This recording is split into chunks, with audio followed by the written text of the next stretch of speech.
আমরা যুদ্ধ নয়, শান্তি চাই। আমাদের অবস্থান মানবাধিকার ও ন্যায্যতার পক্ষে। বিশ্বের সব মুসলিম দেশ একসঙ্গে কাজ করলে ফিলিস্তিনিদের দুঃখ কষ্ট লাঘব সহ মুসলিমদের জন্য আরও ভালো অবস্থানে পৌঁছার সহজ হবে। আজকে যদি আমাদের সকল মুসলিম দেশগুলো এক হয়ে একযোগে কাজ করতে পারত, তাহলে আমরা এই বিষয়ে আরও অগ্রগামী হতে পারতাম।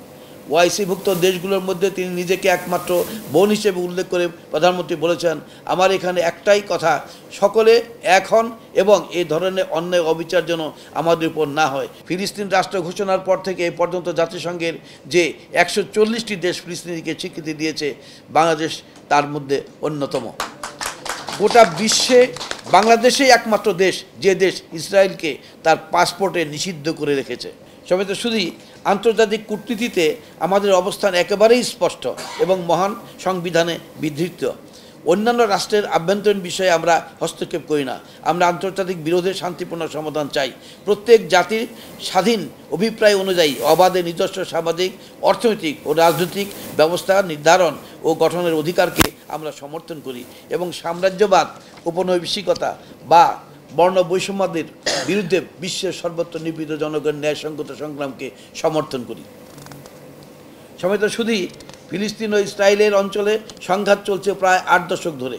হতাহত হয়েছে হাজার মানুষ, নিরীহ জনসাধারণ, জনগণ, নারী ও শিশু। ইসরায়েলে আন্তর্জাতিক আইন কানুনের প্রতি বৃদ্ধাঙ্গুলি প্রদর্শন করে চালিয়ে যাচ্ছে নৃশংসতা। সভ্যতা, ভব্যতা, বালাই তাদের মধ্যে নেই। ফিলিস্তিন ও ইসরায়েলের এই সংঘাতের প্রভাব শুধু ইসরায়েল ও ফিলিস্তিনদের ভেতরেই সীমাবদ্ধ নেই। এই ইস্যু নিয়ে বিরোধ ছড়িয়ে পড়েছে বিশ্ব সম্প্রদায়ের মধ্যেও। ফিলিস্তিনি ইস্যুতে বিশ্ব আজ দ্বিধা বিভক্ত।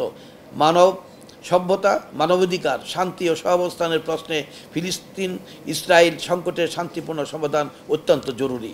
সমসাময়িক বিশ্ব রাজনীতির অন্যতম দূরদর্শী নেতৃত্ব বাংলাদেশের প্রধানমন্ত্রী জননেত্রী শেখ হাসিনা এই সংকটের সমাধান চান পূর্ব জেরুজালেম, আল কুদ্দুস, আল শারিফকে রাজধানী রেখে দ্বিরাষ্ট্র তত্ত্বের আঙ্গিকে 1967 সালের সীমানা ভিত্তিক একটি ফিলিস্তিন রাষ্ট্র গঠনের মাধ্যমে।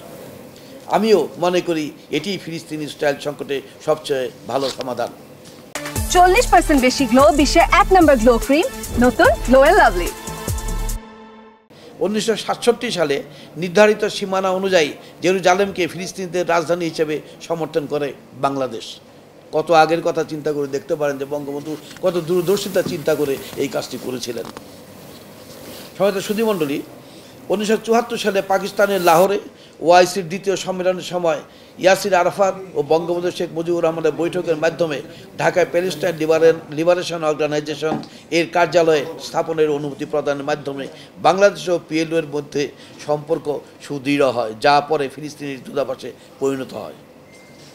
1973 সালে চতুর্থ ন্যাম সম্মেলন, 1974 সালে জাতিসংঘের সাধারণ পরিষদের অধিবেশন এবং 74 সালে ওআইসির দ্বিতীয় সম্মেলনে বঙ্গবন্ধু শেখ মুজিবুর রহমান ফিলিস্তিন জনগণের সংগ্রাম ও আত্মনিয়ন্ত্রণের অধিকারের প্রতি পূর্ণ সমর্থন জানান।